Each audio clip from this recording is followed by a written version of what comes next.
so honored and delighted to be here today to see so many young people. I'm coming back to Irvine decades ago. How many decades? I won't tell you.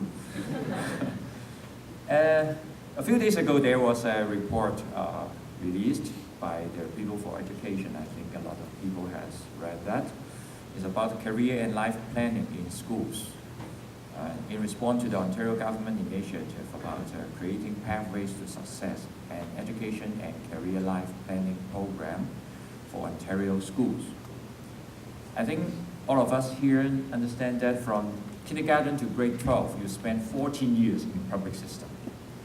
Right? In the school system, with 6.5 hours every day in your school for 14 years.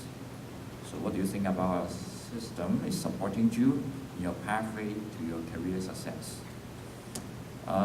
When I read into the curriculum in the high school about career studies, the last revise was in 2006. That was 11 years ago. And most of the curriculum in Ontario updated at least 8 to 10 years ago. So we have an outdated curriculum. And also in the report mentioned about the guidance counselor. The report says the current funding for one guidance counselor per 5,000 elementary students. And the high school, where one is funded for every 385 students. So what's the mental ratio to the students here today? 36 to 100. Wow. So we need to build a big building adjacent to one of my schools that have more than 2,000 students just for the guidance. So it's not easy, right? It's not easy to support all the students. But today we are here. We have a lot of mentors here, coaches here to support our students. And I can understand that, well, to a certain extent, the government cannot make that support to that ratio. But there was a house on fire. There were 2 people inside the house. One is blind and cannot see.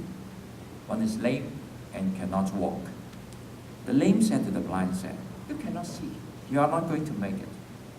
And the blind said to the lame said, "You cannot walk. You are not going to make it." After that, can you imagine what happened?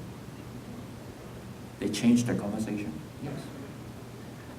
The lame said, "Hey, you can see." No, the blind said, "Hey, you can see." And the lame said, "Hey, you can walk. Why don't we work together so that we can get out of here?" Sometimes, a lot of times, we see our limitations. We see other people's limitations.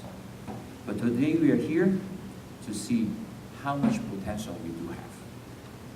When we support each other, the future is yours and also ours. As a trustee, he said that I volunteer in classroom, field trips, and also participate in this kind of innovations. My intention is to try to bring more insight into the school board so that we can brand in different initiatives in the school board to support our students so that we can work together.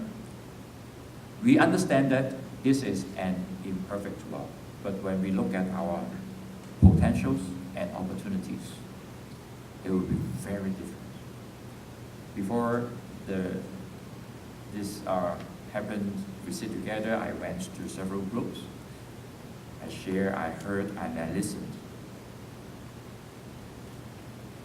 3 letters, W-O-W. Wow. You guys are great. When I look back, when I was at your age, no, I was not an entrepreneur. I started my community service when I was in the high schooler to support as a volunteer tutor to support underprivileged group of children in my area. Well, everybody starts from somewhere, right? Then I grew up. I have a structural engineer background. Then I studied art. Then I studied theology. the path was not straight, right? Nobody knows what will be your future, but when you work hard, I shared with a lot of graduates in my area. I share with them 3 keys. No matter how smart you are, the first key is to work hard. No matter how talented you are, the second key is to work hard. So you can imagine what will be the third key. Yeah, to work hard. No matter how smart, how talented you are, to work hard, because the future is in your hand. Nobody can work hard for you. Only you can work hard for yourself. So work hard, and your future is in your hand. Thank you very much.